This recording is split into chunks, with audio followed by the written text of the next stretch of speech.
Good morning in Germany. Good afternoon in Japan. Welcome to our webinar on key findings and results of the German-Japanese Energy Transition Council. My name is Johanna Schilling of ECOS. We are the organizational secretariat of the GJETC in Germany. I'm your host today and I will guide you through the program. Here's our agenda. We have two parts today. The first part is dedicated to the key results and the policy recommendations of the GJETC. And the second part is about the remarks on the impacts of the corona crisis on the energy transition. And we'll also make an outlook on the future perspectives of the Council. As you can see, there are two question and answer sessions. So we kindly invite all participants to put their questions or comments in the question box. You can find that on the toolbox on your right side. If you click on this little arrow, the white arrow, and then there's a toolbar and there's a question box, so you can type it in. If you have any question, you can type it in at any time. And if possible, please indicate at which of the speakers your question is directed to. That makes it easier for us. We have actually almost 300 applications for participation in this webinar. I can see that more than 112 are already logged in. I hope we'll be more in a minute. So maybe we'll not be able to pick up all questions, but we'll do our best. After the webinar, we will upload the presentations and also the final report of the Council on the GJETC website. And this webinar is also being recorded, and the link to the video will also be uploaded on the website of the Council after the webinar. Now, let me quickly introduce our presenters today. So we have here today Professor Peter Hennicke. He is the co-chair of the GJETC on the German side. He is former president of the Wuppertal Institute, a full member of the Club of Rome, and he's been expert member of 3 inquiry commissions of the German Bundestag on climate and energy. Welcome, Peter. Then we have Professor Masakazu Toyoda. He's the Japanese co-chair of the GJETC. He's the chairman and CEO of the Institute of Energy Economics, Japan. And among others, he's been Vice Minister for International Affairs at METI and also Special Advisor to the Japanese Cabinet Secretariat on Climate Change and Asian Economy. Welcome, Toyoda-san. Yeah, then we have 2 council members. One is Dr. Stefan Thomas. He's Director of the Research Group on Energy, Transport and Climate Policy at the Wuppertal Institute for Climate, Environment and Energy. Stefan, thank you for joining. Then we have Professor Jun Arima. He's Professor for Energy and Environmental Policies at the University of Tokyo. And before that, he's been Director General of the Japan External Trade Organization, the JETRO in London, and also, among others, Deputy Director General for Global Environmental Affairs at METI. So welcome, Arima-san. Now, let us start with the program. In the beginning, we have 2 greeting messages that have been sent to us before. We are very glad to present you first the greeting message of Mrs. Ursula Borak. She is Director for International Energy Affairs, Fossil Fuels and Nuclear Energy at the German Ministry of Economy and Energy. So please have a look at the video message from Ms. Borak.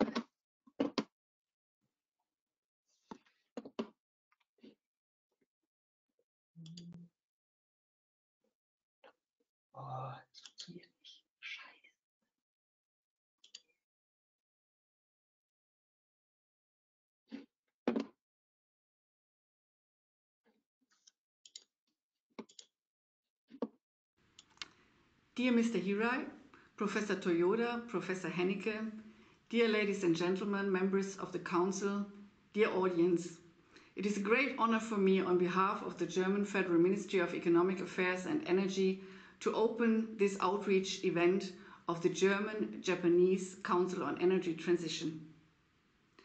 We are not facing easy times.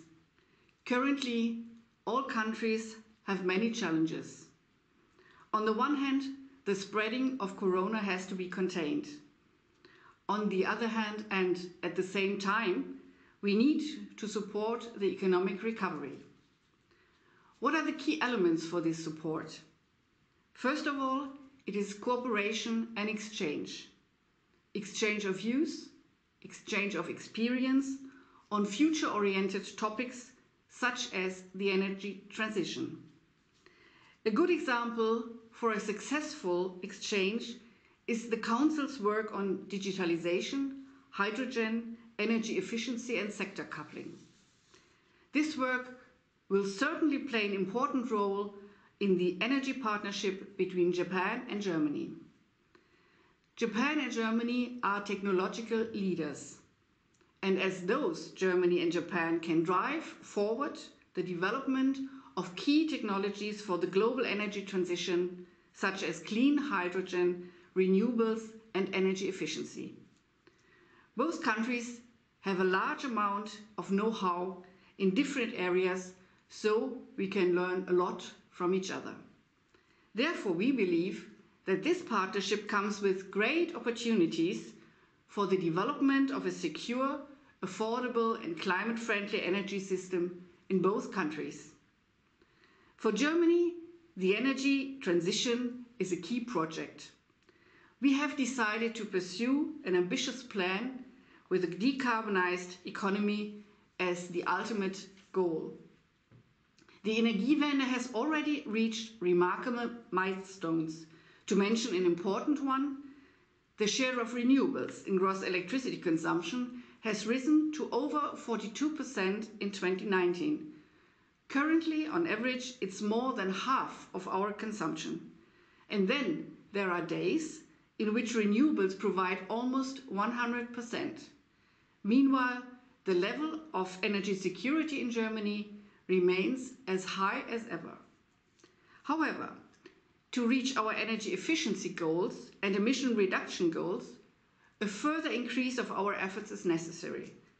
Last year, before the corona crisis, we thus decided on a comprehensive climate protection program. It contains numerous measures in all sectors and a national emission trading scheme for transport and heating sector. We decided to phase out coal by 2038. This is an important milestone to fulfill our commitments to the Paris Agreement. But we are convinced the energy transition is not only key to climate protection, it can also provide a stimulus for economic growth.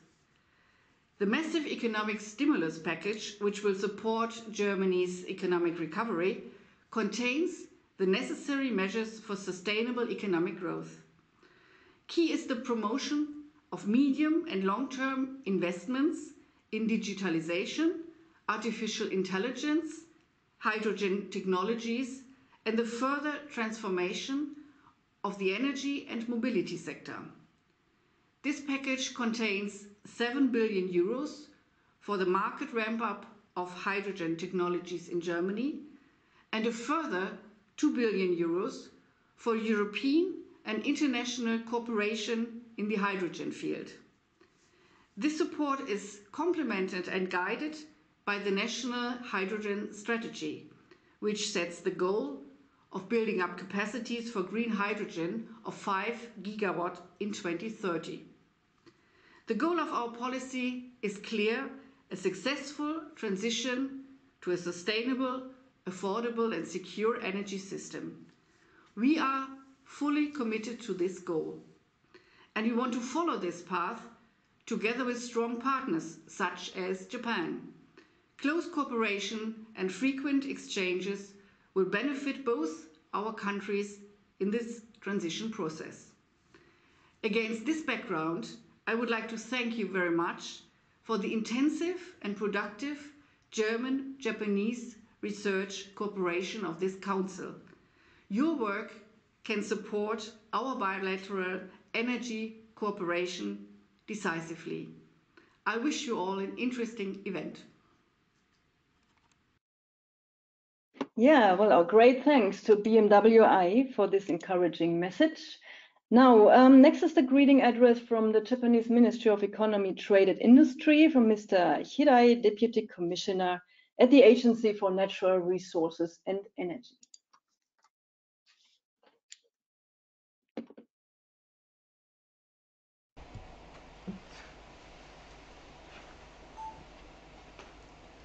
Guten Morgen, meine Damen und Herren in Deutschland, and a good afternoon to all the friends in Japan. Professor Toyoda, Chairman of the German-Japan Energy Transition Council, GJETC, and Chairman of the IEJ. Professor Peter Hennicke, Chairman of GJETC, GJETC members, and ladies and gentlemen. Thank you very much for giving me this precious occasion to make opening remarks. Due to the Covid-19 pandemic, the global economy has dropped more than it did during the Lehman shock from 2008 to 2009. In terms of our life cycle, there are significant changes such as expanding work from home and securing social distance. With regard to energy, lockdowns have led to a sharp drop in global oil demand, while electricity has been regarded as more and more essential and indispensable due to the acceleration of digitalization. As for policy measures, I understand EU advocates green recovery as one of the major pillars in stimulus packages. For now, generally speaking, economic activities are gradually restored. Having said, however, if the second wave of COVID-19 occurs, then each country will suffer further economic stagnation with significant impact on energy consumption. Moreover, due to further introduction of electric vehicles and significant drop in travel by air and vehicle, structural fall of crude oil price would be inevitable.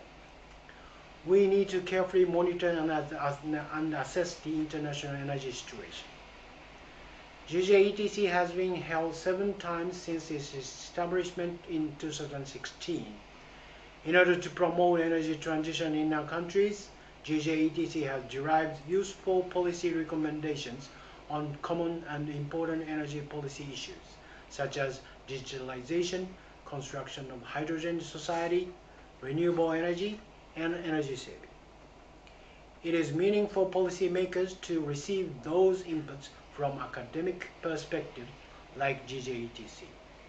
I commend the various outcomes and efforts of GJETC and appreciate the secretariats of both countries which support GJETC activities. Japan and Germany have many similarities such as economic structure centered on heavy industry and an energy structure relying heavily on fossil fuels. At the same time, Japan has learned a lot from Germany on energy policy such as feed-in tariff system.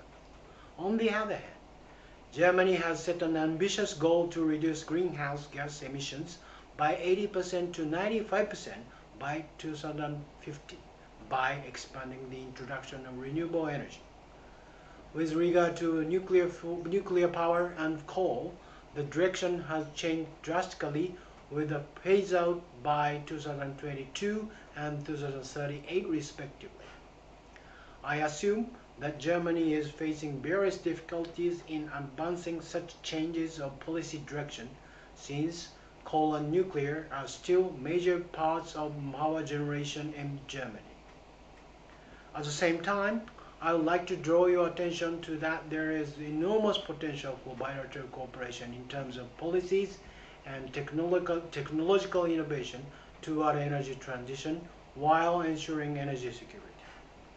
To be specific, hydrogen, carbon recycling, and digitalization will be crucial, and I heard GJETC will discuss those issues later on. Particularly on hydrogen, Japan has taken the initiative to build a hydrogen supply chain. I was informed that German government announced its hydrogen strategy just a few days ago. Despite hydrogen is quite popular to achieve zero emission, there are still challenges in terms of developing technology, infrastructure, and social institutions. In that respect, I believe it will be meaningful to share information and cooperate as much as possible with each other. I would like to expect the inputs from GJETC in this context. Japan recognizes that all options should be mobilized toward energy transition in order to realize a virtuous cycle environmental growth. COVID-19 pandemic has increased uncertainty on energy situation. Under such conditions, the cooperation between Germany and Japan should be a significant driver for solving those global issues, such as energy transition and decarbonization. I strongly look forward to the fruitful outcomes from the GJETC meetings. Thank you for your attention. Yeah, our great appreciation to METI for the continued support of this council. Now let us start with the presentations. The number of participants have actually risen to 175. Great, I'm very happy to have you with us now. So we come to the first part. Dr. Stefan Thomas and Professor Jun Arima will explain the key findings of the second phase of the German-Japanese Energy Transition Council. So Stefan, can you switch on your microphone and start? Yes, good morning and good afternoon, ladies and gentlemen. It's a great pleasure for me to present to you, together with Arima-san, the findings and specific recommendations of the GJETC during this its second two-year period, which are summarized in the GJETC report 2020. Next slide, please.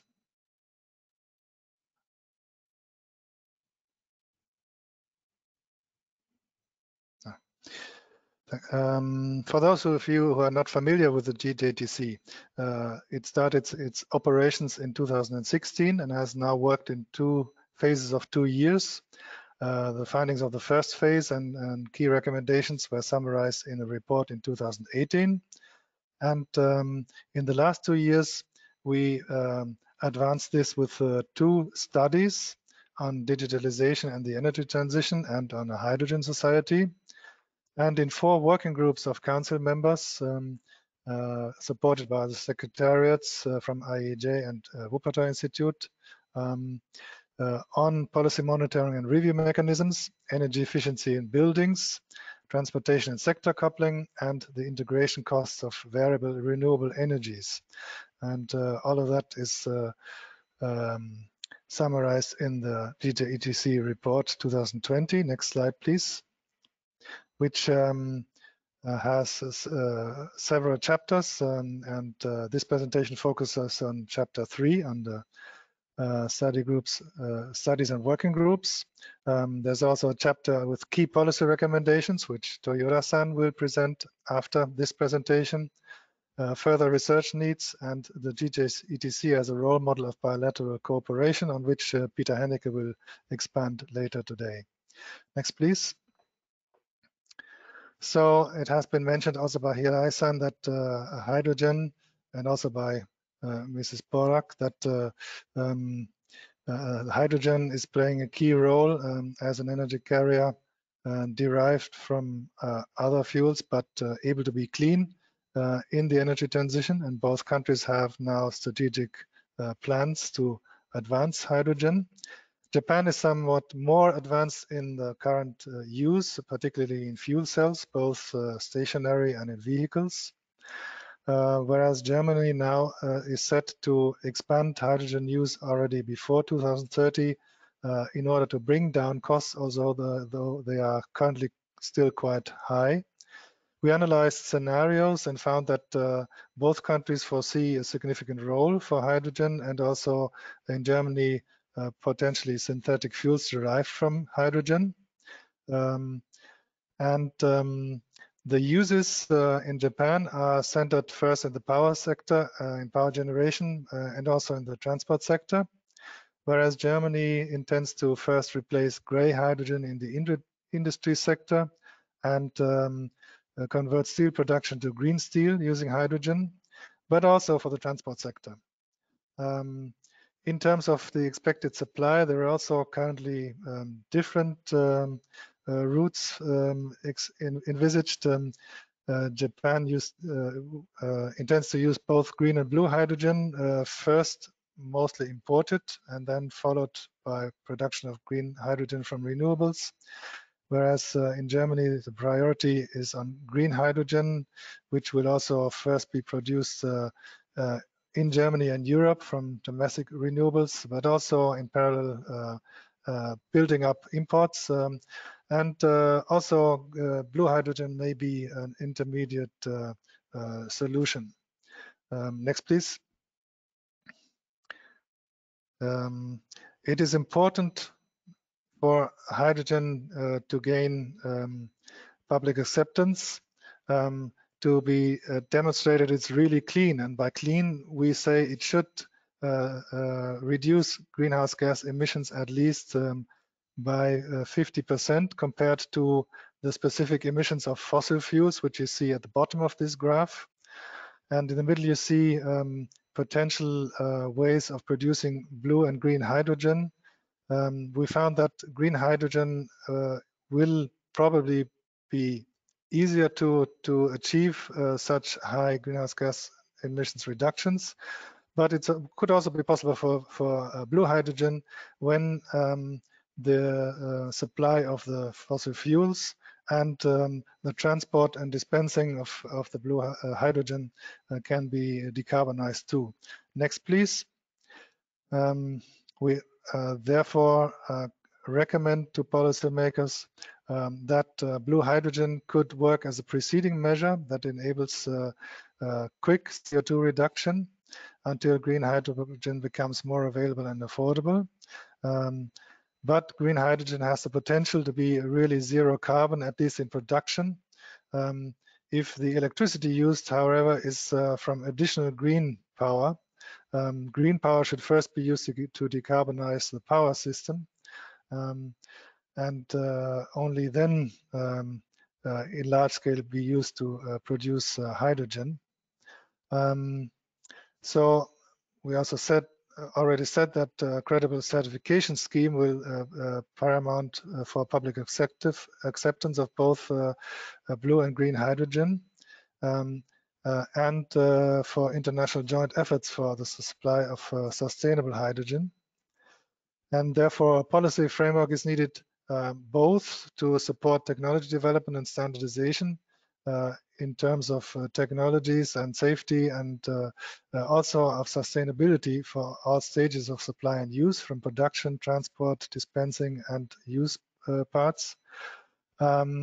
Also, governance is needed worldwide to ensure sustainability of hydrogen. So we analyze potential criteria, not only regarding carbon emissions reductions, but also other sustainability criteria. For blue hydrogen, it's essential that the carbon storage or use is sustainable and has long-term carbon neutrality. And we found that both in the North Sea and Australia, there is significant sustainable potential. For green hydrogen, we analyzed options for ensuring that the green power used to produce it is really additional, and therefore it's really reducing carbon emissions. And we also support both countries to initiate a joint roadmap also with other interested countries, both exporting and importing countries, of clean hydrogen that could spur this development. The next, please. So this is a slide I will not present on the potential criteria for clean hydrogen. Next, please. An important element of the energy transition and decarbonization of our societies with a high and cost-effective potential is energy efficiency in buildings. Both countries have been working on this. In Germany, the focus is more on space heating and existing buildings. In Japan, it's more on power uses, and hot water and space heating have about the same energy demand. Germany has a long history of regulation for new buildings. Japan is now also following up. Both also have combined regulation with information tools and financial support. And Germany will introduce a CO2 price from next year. Next, please. We therefore recommend both countries to increase their efforts to harness building energy efficiency. For Germany, the building codes could still be revised towards very energy efficient, nearly zero energy building requirements, but the more important challenge is the renovation of the existing building stock. So renovation rates should at least be doubled to 2%. There is the need for more training of building experts and workers for increased funding for the financial incentive programs. Also, some more regulation, irrespective of renovation happening anyway, could be regulated. Renovation costs need to be brought down through more industrial construction, digital design tools, and other tools. And there are further recommendations. For Japan, more focus should be laid on measures for buildings with small floor space and old vintage housing stocks. Policies on energy monitoring with advice during the utilization phase could be useful, also for Germany, by the way. Also, Japan could introduce energy performance certificates to be presented on sale or lease. And a mandatory energy consultancy, especially for people who are willing to buy or build a house, was suggested, which could also be interesting for Germany. Next slide, please. This is just an overview of all the policy instruments that need to work together to overcome the many obstacles and barriers in the building sector for energy efficiency. Next slide, please. So a second working group that I will present on was on transportation and sector coupling. Transportation, the decarbonization of transport is also indispensable to accomplish ambitious policy targets on energy and climate. Both the experts from Germany and Japan emphasize the need to have avoid, shift, and improve policies and to decarbonize fuels. So avoiding unnecessary transport volume through spatial planning and other efforts like supporting home office, shifting from cars and trucks to trains, public transport, bicycles, and walking, and improving the efficiency of drives, but also then decarbonizing electricity and fuel use in transport. We also found that trends in Germany are a bit unsustainable with increasing transport volumes and carbon, and in Japan they are going a bit down. And also the structure is interesting. In Japan, in the biggest cities, Tokyo and Osaka, and in intercity train transport, the share of cars is very low and public transport very high, whereas in middle-sized cities, Germany is more advanced. So to the recommendations on transport, please, next slide. Both countries already have existing policies. For Germany, we recommend to add more economic measures, such as a significant increase in fuel taxes or road tolls for trucks, and abolishing subsidies that hinder the transition, such as tax advantages for company cars and commuting allowance. For Japan, in addition to the measures identified by METI, some more could be done on land use planning to avoid car traffic, and also increase the possibility to use public transport, other alternatives. To improve conditions in the middle-sized cities for alternative modes of transport like public transport or cycling. Also for Japan, more economic measures like high taxes on large cars, which could be combined with a tax reduction for small vehicles. And sector coupling, which is needed to decarbonize transport using green electricity, obviously needs to go hand in hand with the expansion of electricity from renewable energies. This is the same as for production of hydrogen, of green hydrogen, actually. With this, I'd like to hand over to Arima-san. Thank you. Okay, thank you, Stefan, and good morning and good afternoon. Let me turn to a study on digitalization and energy transition. And as you can see, digitalization could serve a lot for energy transition in many ways. And among them, we have taken up virtual power plant, VPP. It is a useful tool for integrating renewable and other distributed energy resources. And while commercial projects exist in Germany, but Japan is still in demonstration stage, as you can see.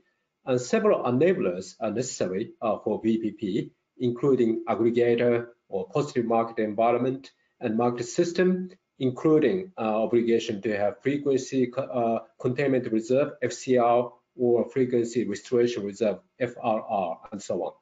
And it is also to be noted that generous FIT could sometimes discourage renewables to be connected to VPPs. Next one, please.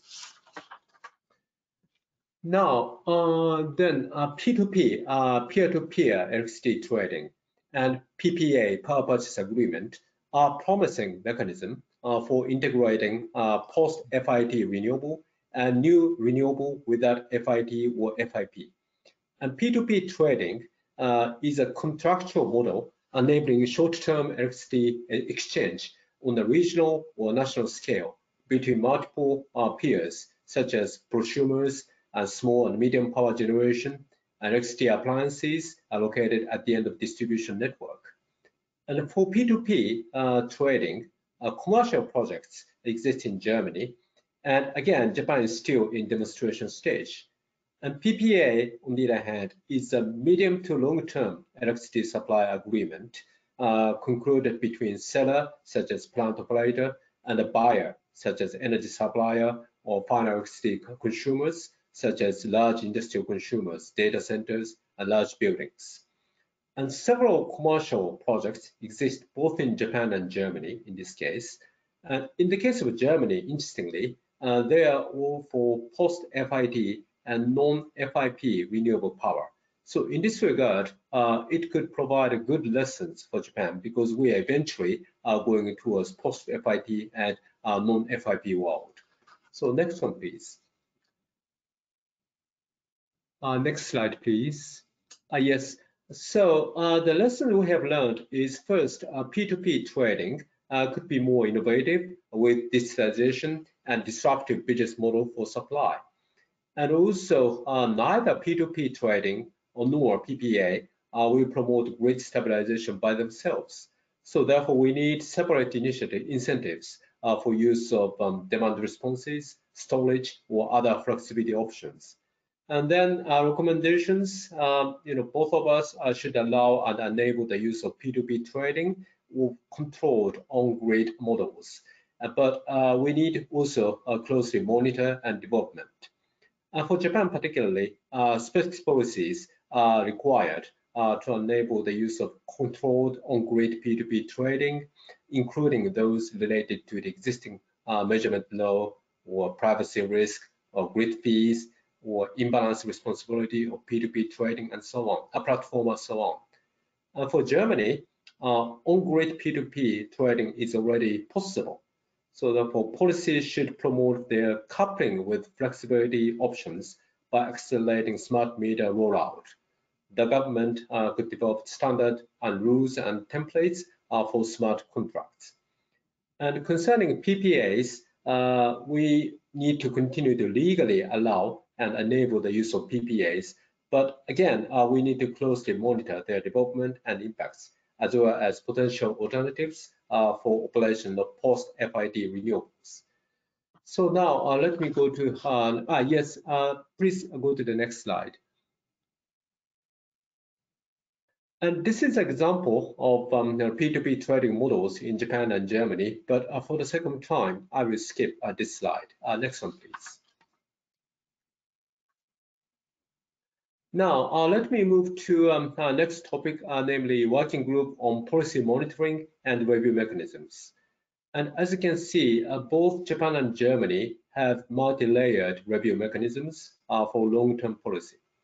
And in Japan, for example, triennial revision obligation of strategic energy plan, and also we have a UNFCCC reporting obligation. In Germany, likewise, you have annual monitoring and annual climate report, as well as UN reporting obligation.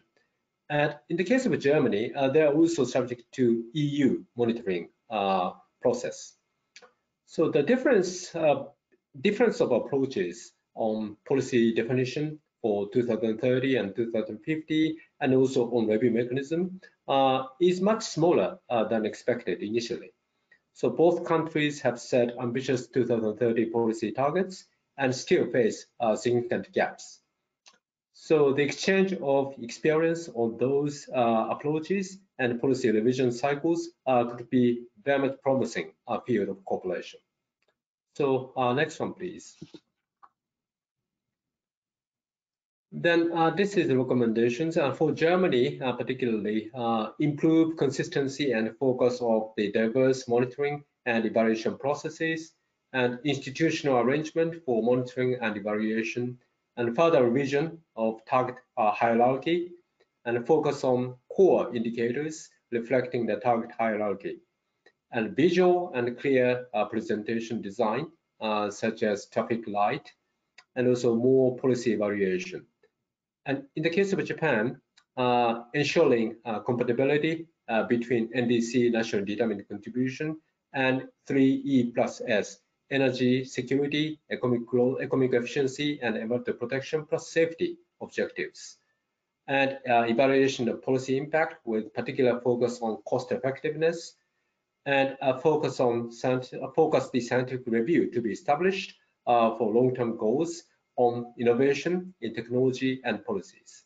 So next one, please. Now, let me turn to the work stream on our working group on integration cost of variable renewable energies, VRE. And both sides, both Germany and Japan, have conducted model analysis for minimizing system cost for integrating VRE in electricity systems. In the case of Japan, as you can see on the left column, cost optimal share of VRE out of total power generation is 12% in 2050. In the case where hydrogen cost and VRE and plus battery cost is medium level. Naturally, of course, when hydrogen cost is high and VRE plus battery cost is low, the share of VRE will be higher.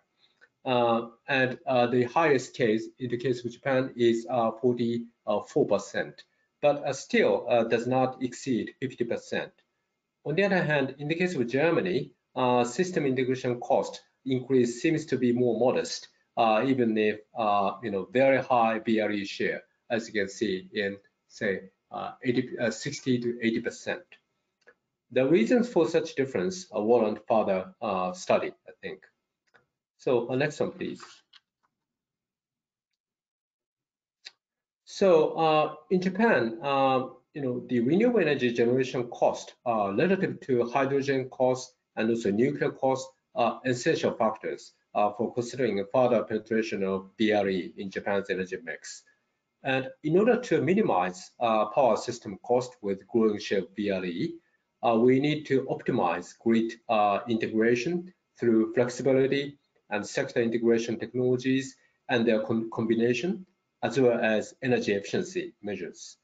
Under such conditions, we can limit additional power system cost to reasonable levels. So that is a common conclusion for both Germany and Japan. And recommendations, we think we should further conduct analysis and simulations to better understand the opportunities of different technologies and their contributions and combinations, as well as the differences in the cost found between Japan and Germany. And also we should implement joint Japan-German demonstration and pilot projects to take advantage of advanced technologies and business models for flexibility. And we need to test such technologies and business models. And we should also develop a priority list for market readiness and implementation of different flexibility options and tools. So that concludes my presentation. Thank you very much for your attention. Yeah, thank you very much, Arima-san and Stefan, for sharing the results and policy recommendations. So we come to our first question and answer. Oh, sorry. Now, next is Professor Toyoda. Next is the policy recommendations of the GJETC. I was too fast. So, Toyoda-san, could you switch on your microphone and share with us your presentation? Yes, thank you, Johanna. Good morning to Germany. Good afternoon to Japan. IEJ, my name is Toyoda, Chairman and CEO of IEJ, Institute of Energy Economics, Japan. Welcome to GJETC Outreach Seminar. Already you have heard the explanation of key results of our activity of GJETC from Dr. Stefan Thomas and Professor Jun Arima. You might have noticed that we covered quite a lot of issues, including very new issues like hydrogen and digitalization.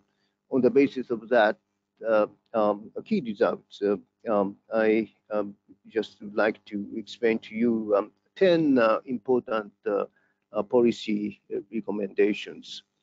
The first, next please, yes. The first policy recommendation is about the climate target. Both Germany and Japan have a climate target up to 2030 and 2050, and the recommendation is to improve those targets. Actually, Germany has a very ambitious target already toward 2050. GHG carbon neutrality need to be realized.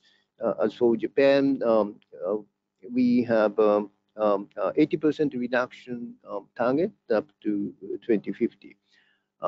As far as Japan is concerned, we don't necessarily think it is possible to realize carbon neutrality before 2050 because the technology is not sufficiently available. To be frank, there are some differences between two countries, but since we have differences, we can learn from each other.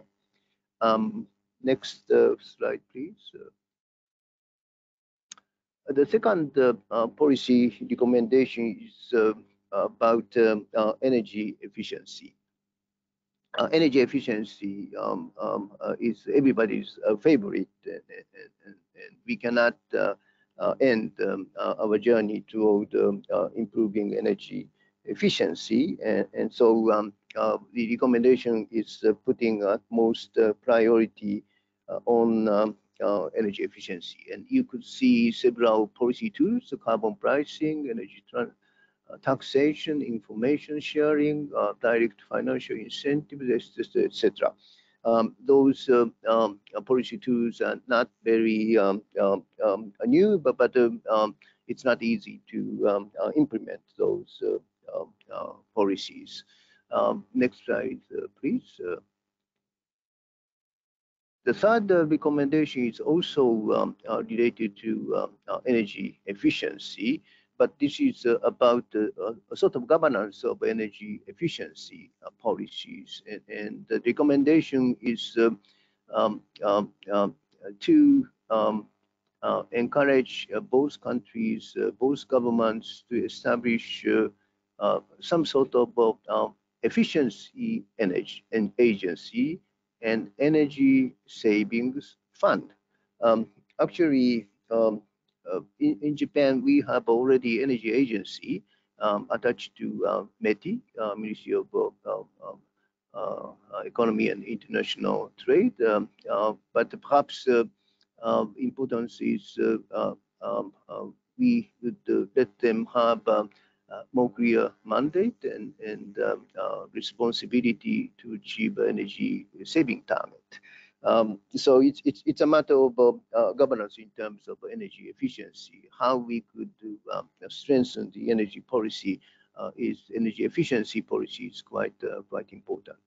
Next slide, please. Fourth recommendation is about renewable energy, and I think already Dr. Thomas explained to all of you quite a lot of issues, but in terms of system integration or sector coupling with respect to renewable energy, we need various tools of digitalization. So renewable energy promotion, particularly in terms of system integration and sector coupling, somehow this is related to digitalization, which Professor Arima explained to us. There are various policy tools on this issue. Next slide, please. Five recommendation. Fifth recommendation is about hydrogen society. Hydrogen society and the digitalization. Those two issues are the highlight of our GJETC activities in the second phase in the last 2 years, and this is quite important. And next slide, please. And one more. I'm sorry. One more. Next slide, please. Okay. Well, already you have seen this chart when Dr. Thomas explained to us, but just having a look at the yellow part, and there are some differences. Japan, we announced, presented this hydrogen strategy 2 years ago. Germany just announced the hydrogen strategy last month, and perhaps for the moment, Japan may appear to be ahead of Germany. But now I think German strategy is very ambitious, and perhaps it would catch up with Japan very soon. And so then I think a collaboration and competition could take place, which is very good for both Japan and Germany. I'm sorry, go back one page, please.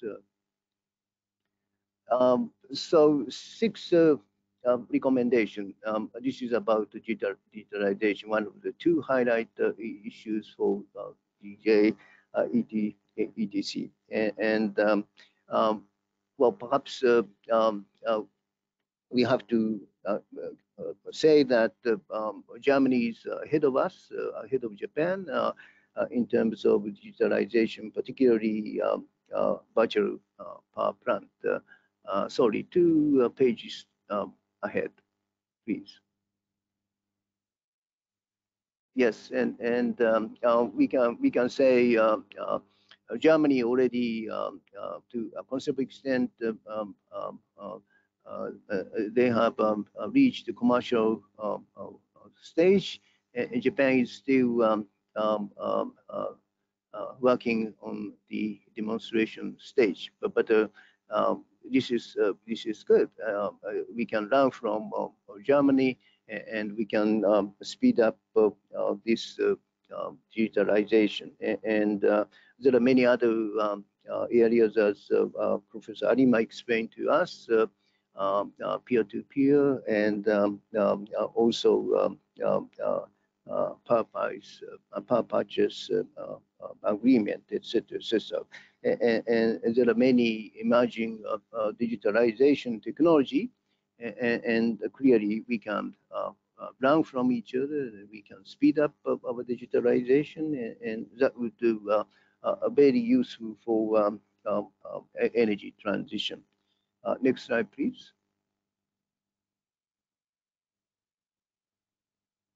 Well, seventh recommendation is about energy transition in the transportation sector. As Dr. Thomas explained, there are important watchword: avoid, shift, improve, decarbonization. And next slide, please.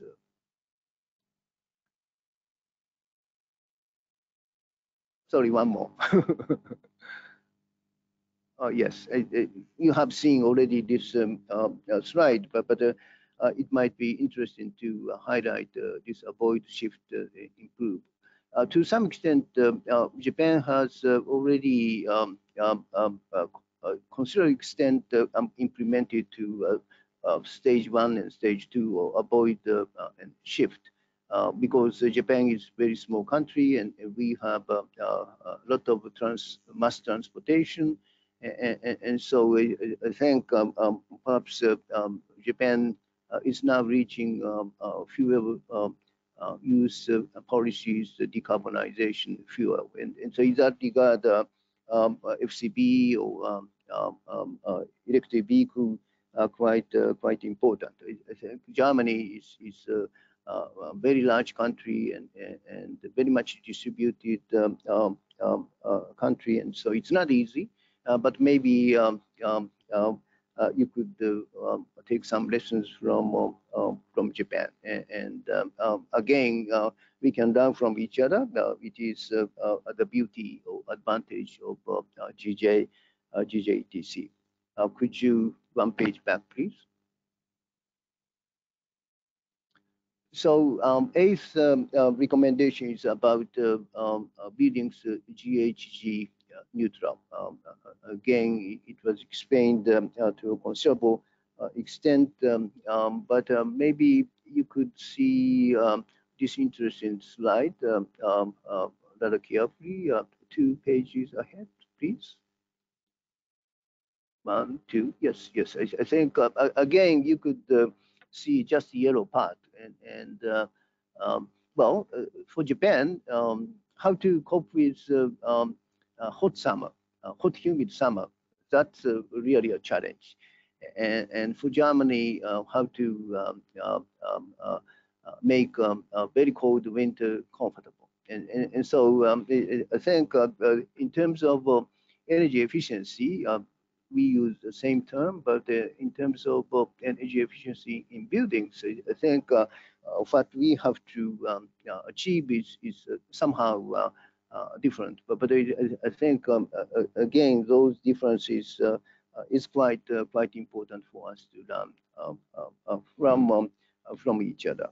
Next slide, please. So ninth recommendation is monitoring and governance scheme, and Professor Arima explained to us. Actually, this is quite important, particularly for Japan.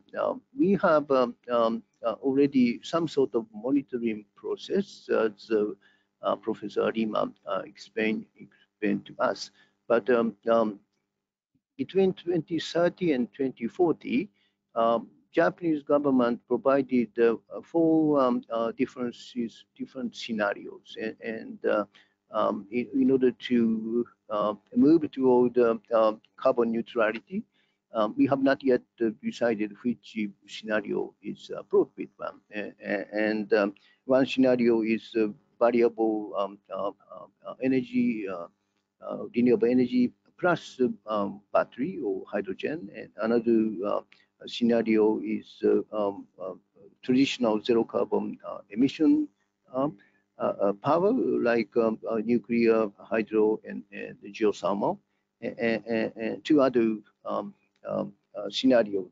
And one of the very interesting scenario is simply through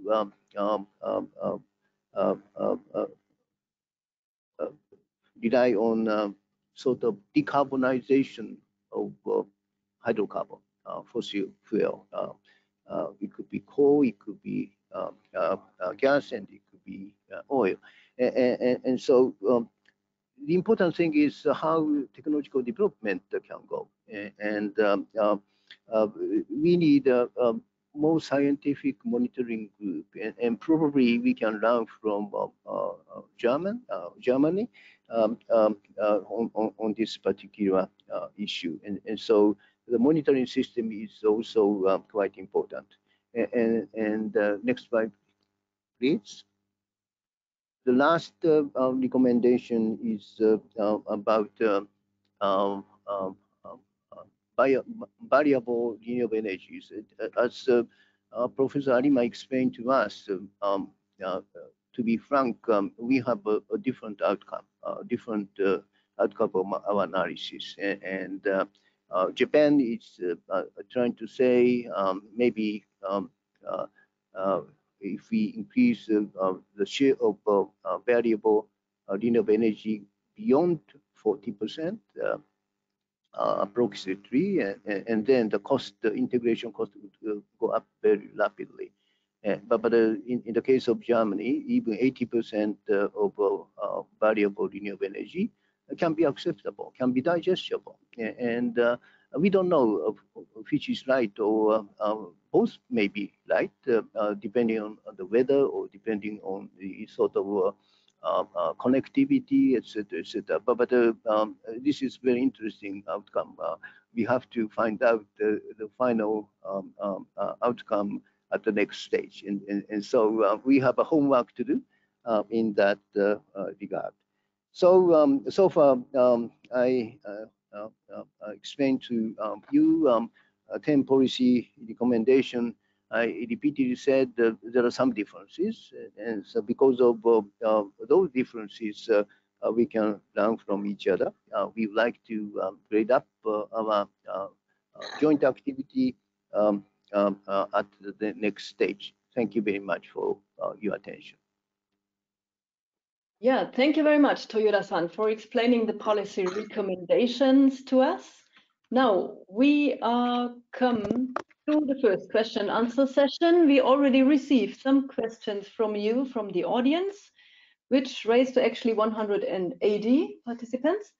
Now, we pick up some questions that are related directly to the content of the presentations before. One goes mainly to Professor Arima. It says hydrogen is a secondary energy carrier, but only green hydrogen made from renewable energies will be sustainable in the future. So what will be the share of hydrogen made from Australian coal in the future Japanese hydrogen budget? Arima-san, can you say anything on this? Yes, thank you very much. And you know, exactly speaking, in Australian, say a brown coal project producing hydrogen, we are combining CCS with that pilot project. So we are calling them as a blue hydrogen.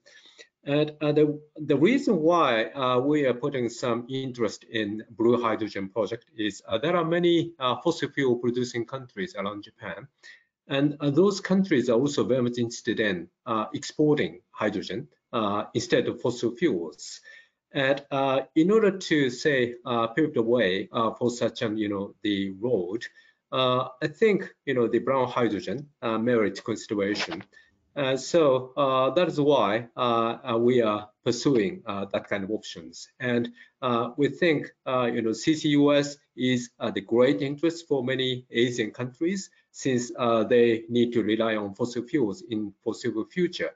So therefore, combining CCS and hydrogen technologies could be a very much interesting option for those countries as well. Thank you. Thank you very much for your comment on this. Now, next is actually directed to Stefan and maybe also Peter. Do you see any opportunities for European small and medium enterprises within the energy transition process in Japan? Yes, I do. It depends on the technology, and it depends a little bit on how we use existing networks. Maybe North Rhine-Westphalia and the Energy Agency in North Rhine-Westphalia could be a partner, because there is a long-established cooperation with North Rhine-Westphalia and the Fukushima prefecture. The technology which might be interesting is co and regeneration, and of course renewables, to revitalize the rural development and, if possible, to raise resilience. These are the options, but it's not easy. But due to well-established cooperation networks, I think it will work. Okay, thank you very much. Then there's a question about the topics of GJETC in the first report. I'm interested in the social cultural aspects of the energy system transformation. So what is meant by this, and what is the role of this? And what does it play in the implementation of energy system transformation? So this goes to Stefan, maybe? Yeah, thank you for the question. In such an enormous effort as the energy transition, there will obviously be both winners and losers. And therefore, it is important to assess these societal impacts and to involve citizens, but also companies in the discussion and the definition of the pathway towards the energy transition, and also the specific instruments that are used, the policies that are implemented. So participation is one important aspect in this social cultural sense. Also looking at different social practices in using energy in buildings, for instance. We did that also in the first phase and the report.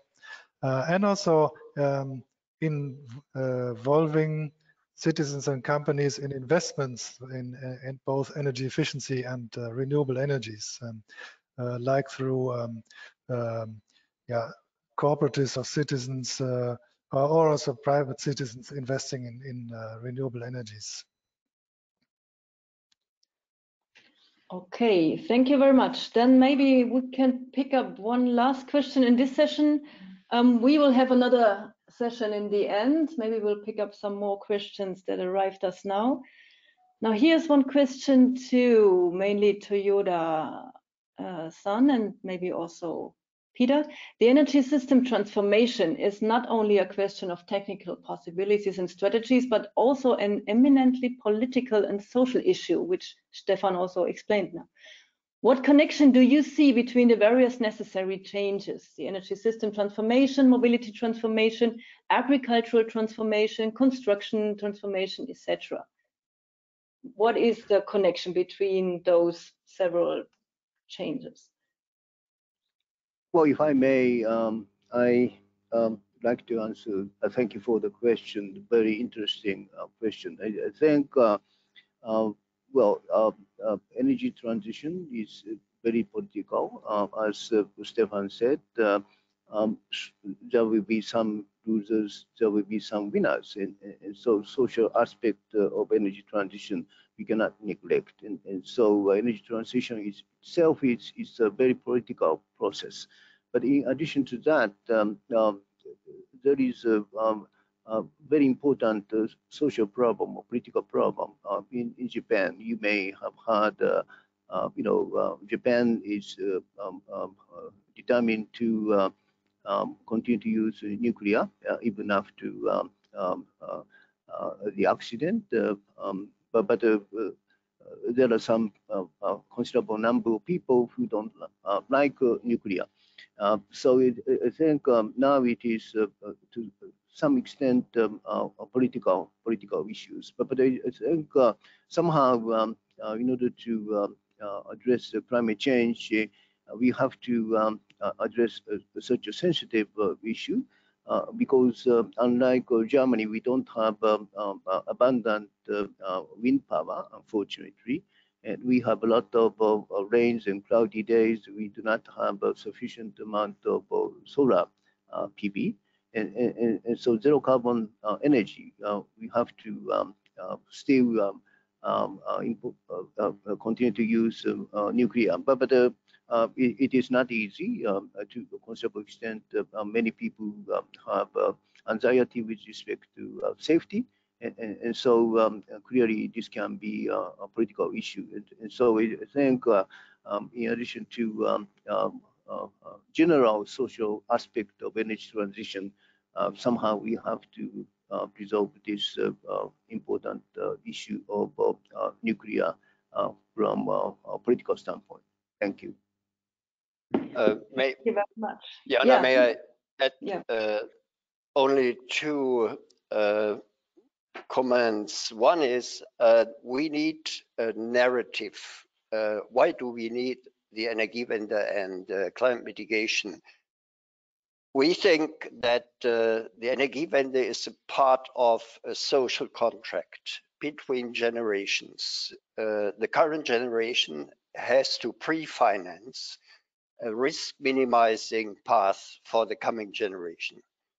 That means to reduce the risks of fossil fuels in a German context of nuclear and of international security, to be not dependent on the import of energy, but to creating new innovation on a domestic scale. And that is the second part of the narrative. Climate mitigation is not a cost. It's an excellent strategy to modernize the economy.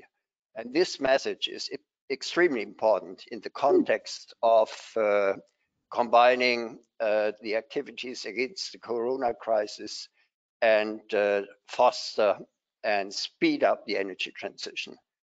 So I will come back to that point in the next part. Yes, thank you very much. And I think we'll come to this next part now. I'm pretty sure that a lot of people are very interested in the impact of the COVID-19 pandemic on the energy transition in Germany and Japan. So we'll have the German and the Japanese view now on this topic. So Peter will make the start and shares his view on this question. Please. Thank you, Johanna. Very well, welcome. It's a pleasure to talk to you all. Good afternoon in Japan, good morning in Germany.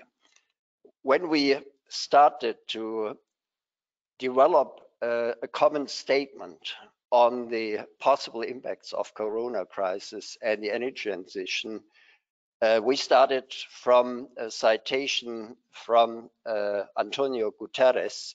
Please, next slide, which he published in an interview in the newspaper. The impact of coronavirus is immediate and dreadful. We must act now and we must act together, just as we must act together to address another urgent global emergency, that we must not lose sight of climate change. Next one. Against this background, we decided on a statement putting out 2 or 3 important points. One is that we see the coronavirus crisis as a wake-up call for countries to step up their efforts against climate change more quickly, collectively, and with more ambition. We know from recent studies that global temperature rise might cause irreversible effects like sea level rise and will enforce new rounds of infectious diseases. So we appeal to all policymakers to combine the enormous government stimulus programs and the high level of social content for these stimulus programs in combating the pandemic with ambitious mitigation measures against climate change. If we invest instead into inefficient and maybe high carbon projects, would mean to lose not only many opportunities for innovation and decarbonizing business fields, but maybe to lose the fight against global warming as well. So what I mentioned is we have to emphasize the economic opportunities of integrated crisis management. Climate protection programs pay off in 2 ways: through avoided damage costs, which could be gigantic, and through current economic net profits. For example, eco-friendly parts of growth, jobs, a high self-financing rate for the state budget, reducing import substitution, reducing the energy costs. Next slide, please. So how deep is the crisis which we are facing? Comparing the financial crisis in 28, 29 with the current crisis, you can see it's the most tremendous decrease of global GDP ever after the Second World War. This picture is taken from the economic outlook of the OECD. Next one, please. The collapse in output is followed by a slow recovery. That's the projection of the OECD, and it depends whether we have a single hit scenario or even a double hit scenario, which might be the danger in the US these days. So the reduction will be dramatic, and we won't be back at the 2019 level for at least 2 years. Next, please. This means that we have different impacts in different countries. These are projections for the G7, and you can see in Europe, it's quite tremendous for France. It's comparable in the context of international developments, Japan, United States, Germany, a decrease of GDP between 6 to 8%. Next, please. The big recovery programs will increase the public debt with a jump. As you see, for example, for Japan and the United States, the increase is high.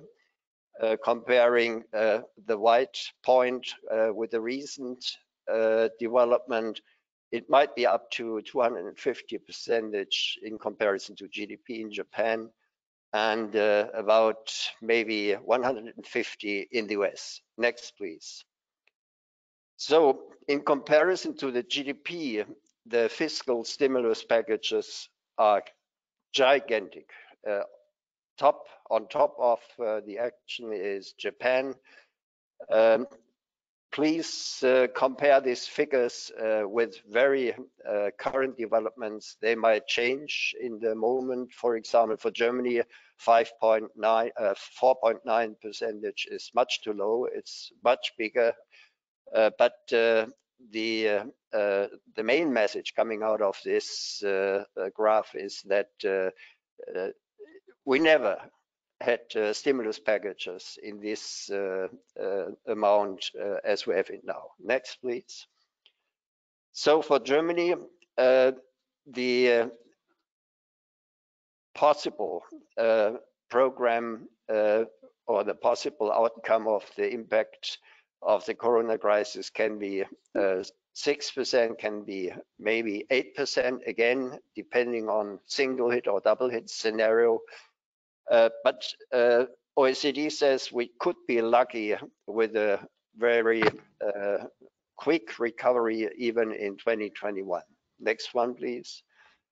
So the debt rate in Germany will increase between maybe 80 to 90%, and due to a strong fiscal position before, it could be handled.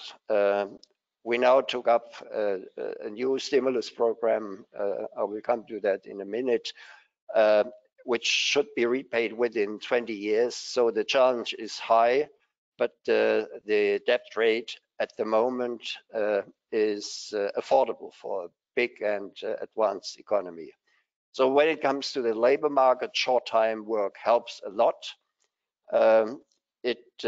We now have 7 million short-time workers, an unemployment rate of 6.2. So hopefully this will not be too high in the next time. Next slide, please. Combining the 4 T's for recovery programs means that they must be targeted, timely, temporary, and transformative. And when you look at the right side, that means that the former record surplus in Germany changed to a new record debt now due to Corona crisis to 280.5 billion per year. Next slide, please. The German government today decides on this 130 stimuli program. I can be very brief on that. It's about an amount of 130 billion. One package is recover and crisis management package, about 60 billion euros. For example, reducing added value tax. The second one is on future and energy transition, climate mitigation options, about 45, hydrogen, e-mobility. Director Borak has mentioned this. And the last one is on European international responsibility. Next, please. So let's skip this one due of shortage of time and step forward to the next one. There is a very nice study comparing the stimulus programs in G20 countries, and the main message coming out of this had been published at the University of Oxford, and Nicholas Stern and Joseph Stieglitz participated in this study. We have at least 5 options where we can combine a high potential for climate impacts, climate mitigation impacts, with a high long-run economic multiplier, especially in the energy infrastructure for clean energy. Next one. So before I hand over to my colleague and friend Toyoda-san, just a very small picture on what is going on in Europe. There's a strong debate on the EU Green Deal, and the main part of it is the Next Generation program, especially helping countries like Spain and Italy to recover as quick as possible, and to kickstart private investment and to stabilize the health system. Next one. A very brief look into the US. You can see the fiscal recovery measures are tremendous. Key is the CARES Act, which gives a lot of focus to income support of households, direct support of households, and tax reductions for business. And the share to GDP all in all is at least 11%. So thank you very much. I conclude later on, but now I hand over to my colleague, Toyoda-san. Thank you, Peter. Next slide, please. By using 4 slides, I would like to explain to you the current situation in Japan. As Professor Hennicke explained to us, Japanese situation is serious, but the Japanese situation is less serious than the United States, Germany, and average OECD country. This red line is showing the economic outlook for Japan for fiscal 2020 and fiscal 2021. There are many economic institutes which trying to give us estimates for those 2 years, and the different scenario is that we would see minus 5% in terms of GDP for this fiscal year 2022, and we would recover for the next fiscal year about 3% positive. So it's almost like V-shape recovery, but you could see, even at the end of 2021, the economy would not recover to the level of 2019, and so the situation is serious. And if there is a sort of the second wave of pandemic, the economic situation would be much more serious. Next slide, please. This is a stimulus package which Japanese government launched in the past a few months. Actually, we have two stimulus packages. The first one was announced in April, and second one was announced and deployed in June this year. And in totality, the volume, the size of the stimulus package is quite large. In terms of Japanese yen, almost 200 trillion yen, or more than 200 trillion yen, which means 1 trillion US. Sorry, 2 trillion US dollar. And the package size is tantamount to 43% of GDP. So, which is quite huge, and even in terms of fiscal expenses, it could reach 1 trillion US dollar in totality with two packages. So this is a quite large stimulus package for Japan. Next slide, please. But so far, I understand the stimulus package. It's not necessarily green stimulus package or blue stimulus package. I think most of them for protecting employment and keeping business viable, and also medical expenses, and also provision of some money expenses to household, and we have some green portion of stimulus package, but it is probably less than 0.1% of the total package. I think almost 90% is attempting to protect employment and keeping business. This is for the first package, and the second package. Next slide, please. Well, this is for the second stimulus package, and well, here are 5 support measures, but again, it's focusing on secure employment, financial support for business, and cash provision to support payment of the house rent, and strengthen supply of medical services.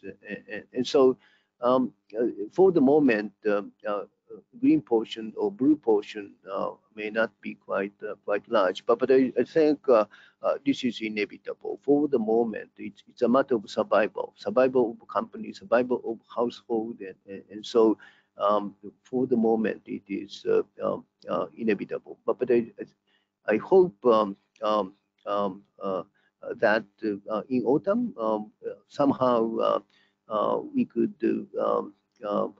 get rid of those danger of business bankruptcy or household sufferings, and then we will have another stimulus package, and that would hopefully include some energy transition portion, particularly energy savings, energy efficiency measures, and renewable energy promotion, particularly with respect to grid expansion, and to third, the blue portion, decarbonization of hydrogen. I think this could be very important as well.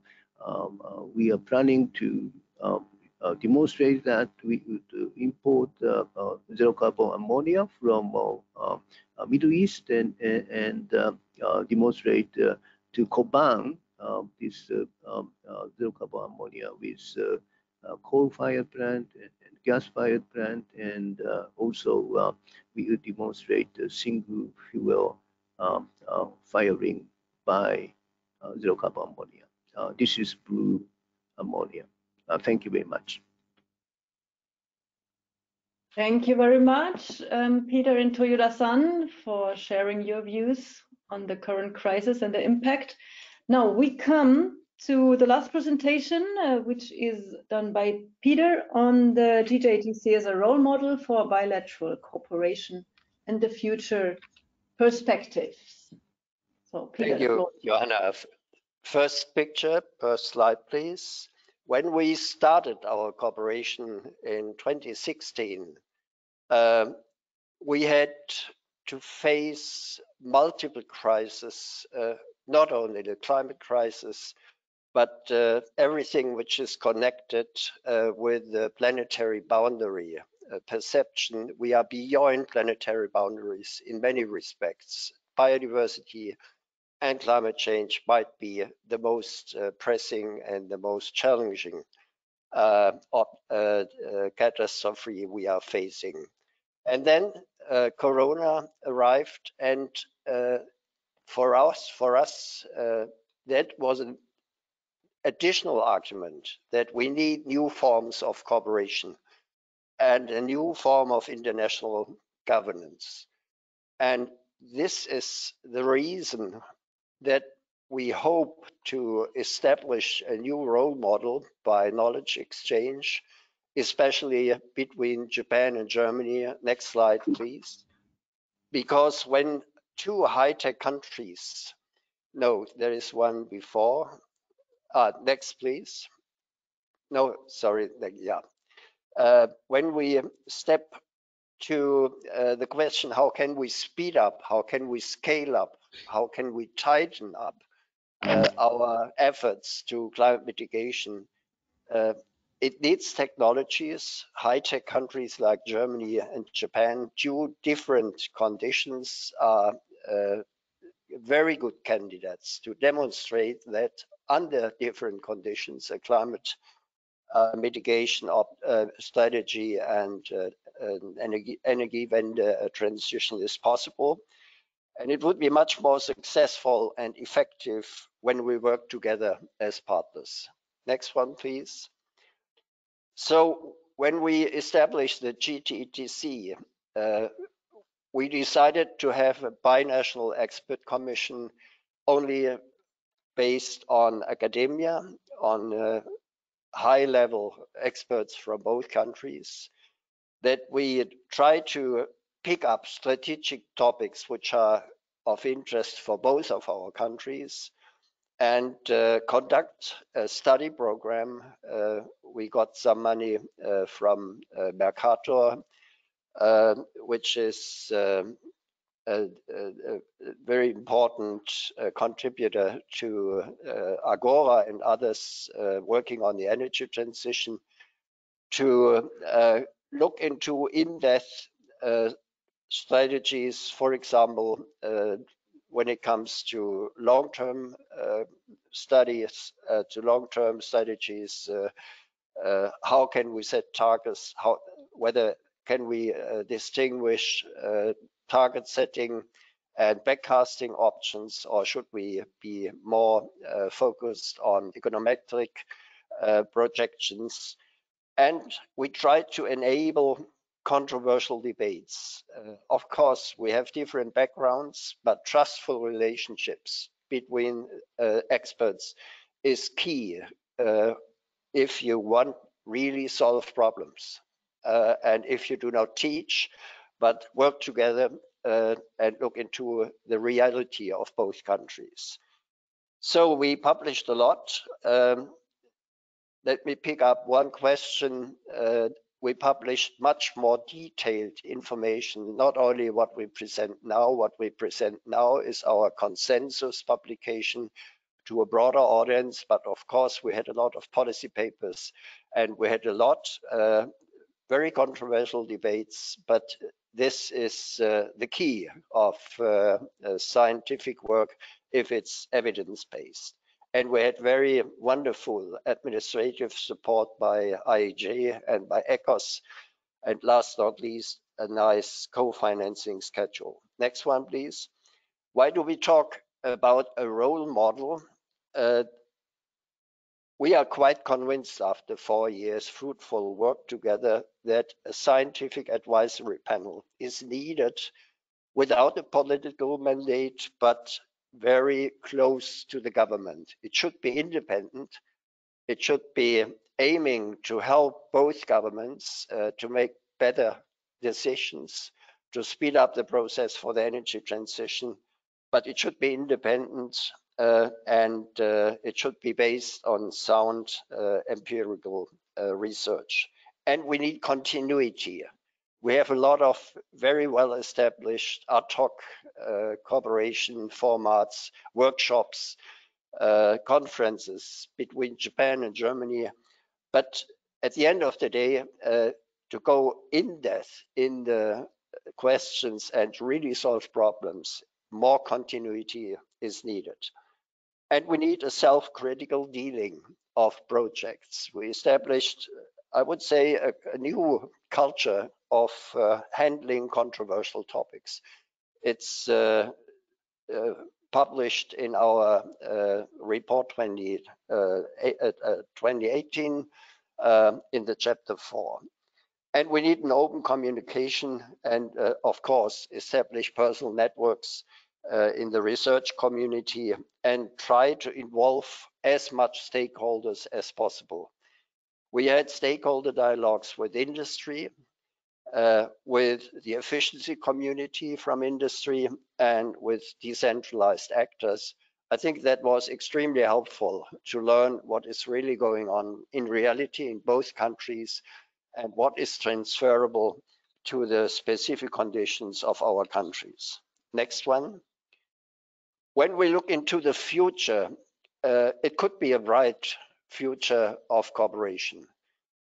We have now a declaration of cooperation between the Ministry of Economics of Japan and of Germany. In June 2019, Andreas Feicht and Taiso Takahashi signed a new declaration, which could be the base of an intensified and I expect very, very fruitful new development. Next slide, please. The structure is, from my side, from our perspective, quite convincing. We have a high-level steering group. We have 2 working groups on energy transition and hydrogen.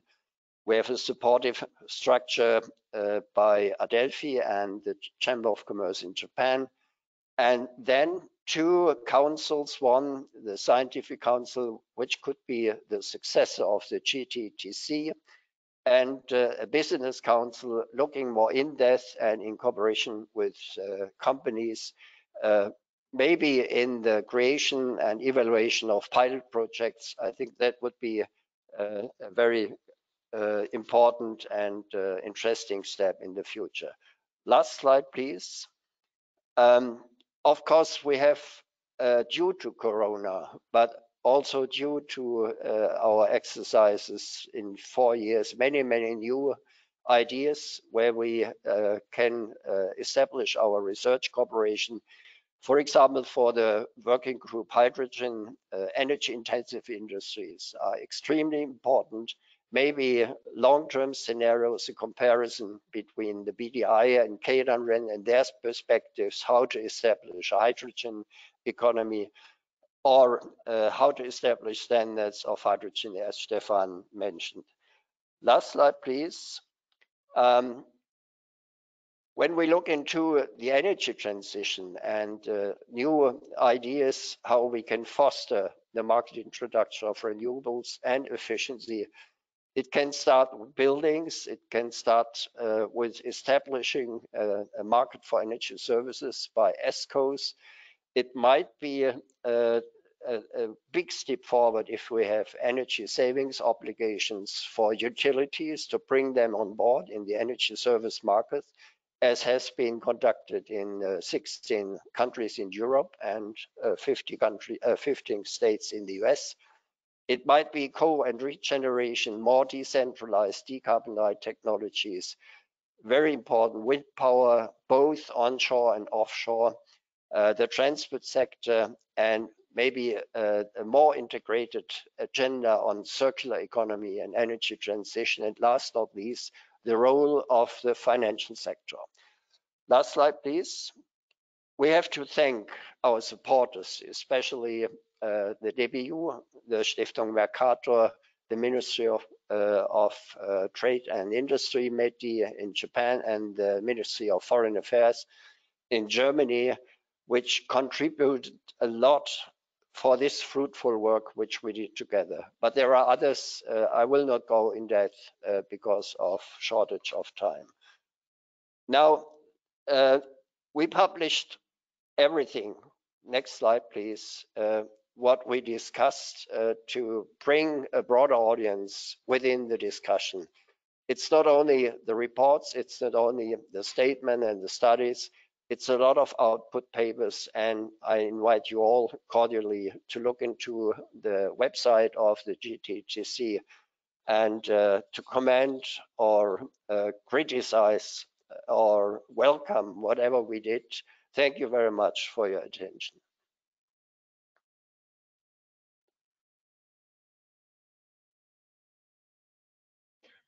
Okay, thank you very much, Peter. So, as Peter mentioned, you can find everything on the website gjetc.org. Now we're coming to the second part of our question and answer session. We've already run a bit out of time, but I think we can put on or pick 3 questions that could be answered by our presenters. We received many more. Thank you very much to the audience. We direct them, of course, to all the presenters and might answer them personally, individually after the webinar. So first question I'd like to pick up is from Mr. Reinowski of the Japanese-German Center in Berlin again. Especially against the background of the COVID-19 crisis, I see great challenges when it comes to the acceptance of energy system transformation by the populations of Germany and Japan, but even more so by the big old industries. The latter are acting as a brake, not as a driver of energy system transformation. So what strategies of cultural change of the old industries do the speakers see? So who would like to answer?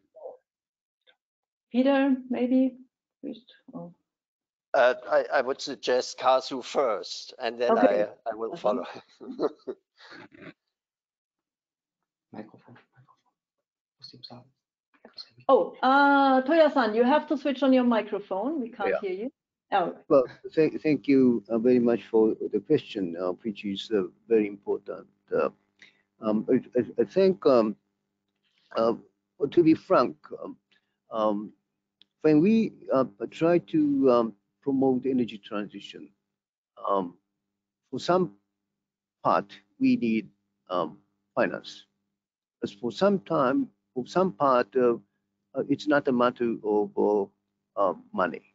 So I think we need both. And with respect to stimulus package, clearly it's a matter of finance, it's a matter of money, and so clearly we could promote some part of energy transitions, particularly in the area of energy efficiency and grid expansion for renewable energy, and in our term, blue energy, which is decarbonization of hydrogen. And so these part, in my view, are very suitable to stimulus package. But I have to say, at this time, the challenges, we have 2 challenges for energy transition. One is how to reduce the cost of renewable energy. I think in Japan, it is very high compared with Europe and particularly Germany. And so how to reduce the cost? And we have simply introduced the feed-in premium rather than feed-in tariff, and so we have to see how things develop. But in terms of renewable energy, we need grid expansion that could be supported by this stimulus package. Another one is clearly the operation of nuclear energy. We have a target at 2030, 20%, almost 20% of power generation comes from nuclear, but at this moment only 6%. And so we have to speed up. And as we discussed already, to some extent, it's a political issue, and so we have to convince that how safety could be assured for nuclear. And so we have a very special, unique program of energy transition. But it is very discreet for us to take advantage of stimulus package for some part of energy transition. That's the situation in Japan. Yeah, thank you. Peter, something to add about the old industry's role? Yes. Climate mitigation strategies are forced structural changes. It matters, it doesn't matter whether this is conducted during a crisis caused by Corona or during the crisis which will be caused if we don't mitigate climate mitigation. So climate change. So we have to anticipate, as Stefan said, who could be the losers of this process if the state and a goal-driven process causes a much more structural change than in normal developments of our economies. And that means that we have to think about just transition.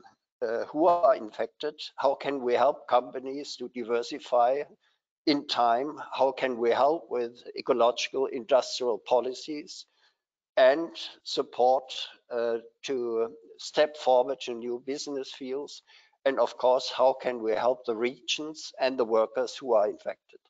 So as an example, we had a first maybe lesson learned by deciding on the phase out of coal in 2 regions. As you know, a lot of money has been put into these transformative processes, maybe too much money, but as a first step, it demonstrates how can we help business, how can we help the regions, how can we have the people and the workers by looking into new perspectives. Nevertheless, as I mentioned at the beginning, we have to step forward to a risk minimizing energy system.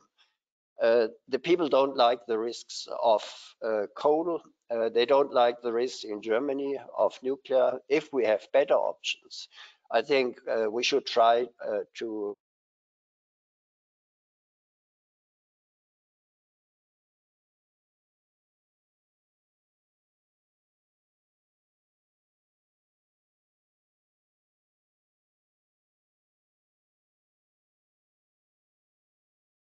Peter, we can't hear you right now.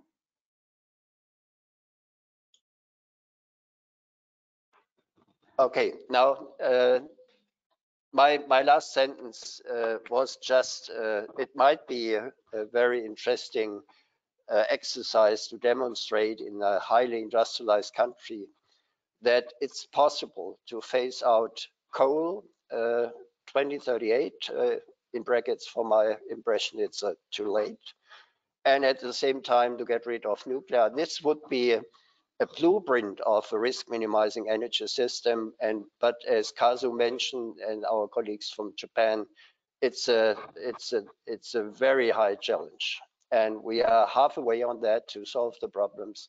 We are confident that we can solve them, but the job has not been done yet.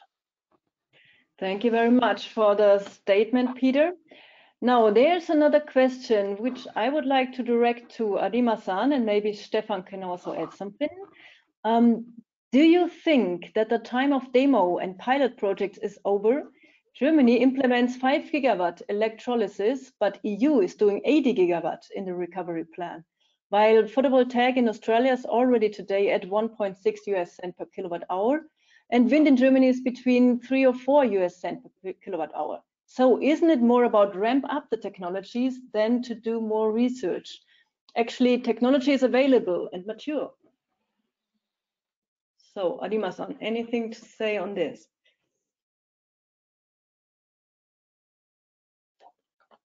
Yeah, concerning the power generation cost, can you hear me? Yes, concerning the power generation cost of solar photovoltaics, it is not right to simply compare the power generation cost in Japan and power generation cost in Australia, because sunshine condition and also land availability is completely different.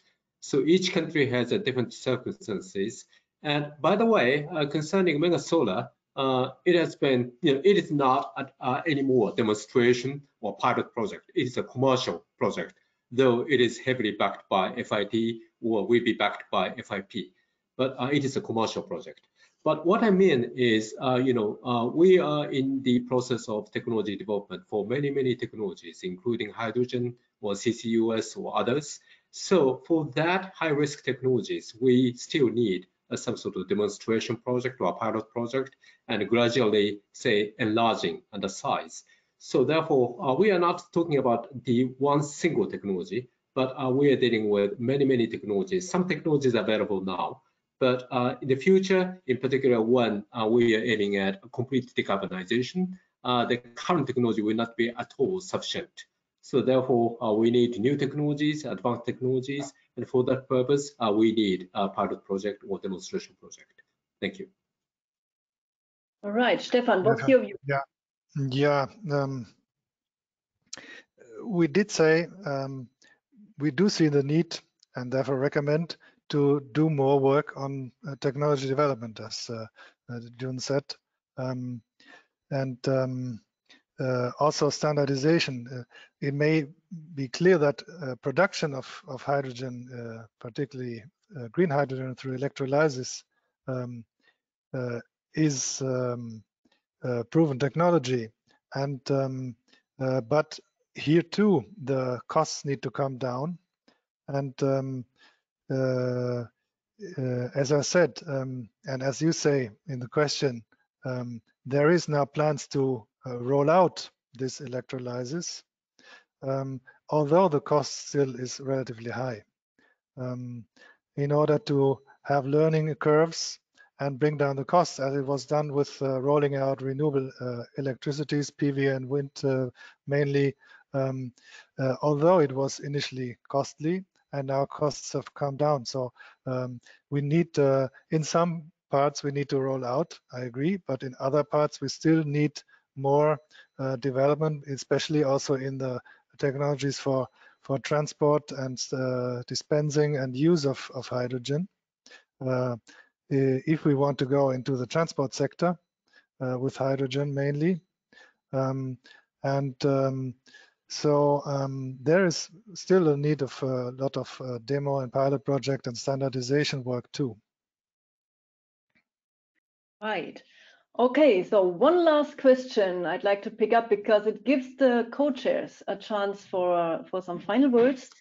The question says, the policy recommendations look all fine and reasonable, but I'm afraid changing the real policies in Japan and Germany would require more concrete action planning and action planning indicating what should be done and for what level, by when. So is GJETC going to work on this?